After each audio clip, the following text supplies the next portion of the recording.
Перед началом мероприятия участники легкоатлетического кросса возложили цветы к мемориалу первого президента Абхазии Владислава Григорьевича Ардзинба.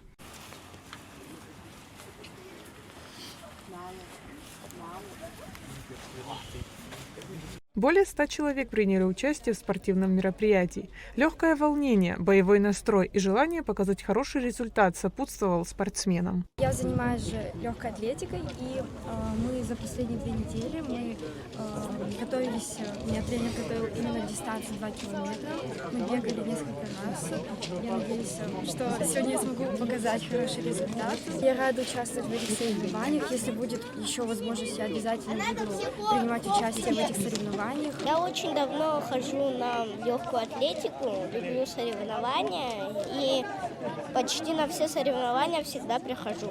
Месяц до начала всего этого нас подготавливали, готовили.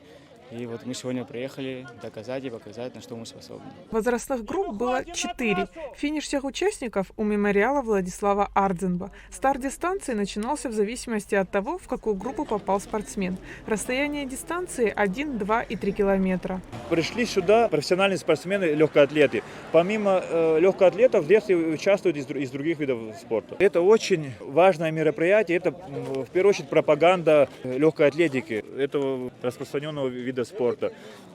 Мы приурочили это памяти погибшим в мартовском наступлении. И это и есть и патриотическое воспитание, чтобы молодежь не забывала, чтила память тех людей, которые отдали себя ради того, чтобы мы жили над мирным небом в свободной Абхазии. Сарият Скуа, главный специалист в отделе молодежи и спорта администрации Сухумского района, отметила, что подобные мероприятия мотивируют детей заниматься спортом. Открытый легкоатлетический кросс именно в Сухумском районе проходит впервые. Мы хотим взять это за основу, за традицию в будущем. Организаторами напрямую является отдел молодежи и спорта Сухумского района, наши тренера, наши преподаватели физкультуры, которые работают над нашими детьми, воспитывают здравое полноценное поколение. Это была инициатива, которую мы с большим удовольствием поддержали. Спорт воспитывает поколение.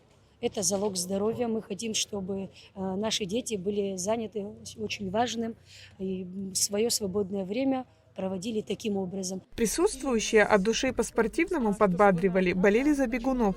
Чем ближе они приближались к финишу, тем отчетливее были слышны слова поддержки, что придавало еще больше сил.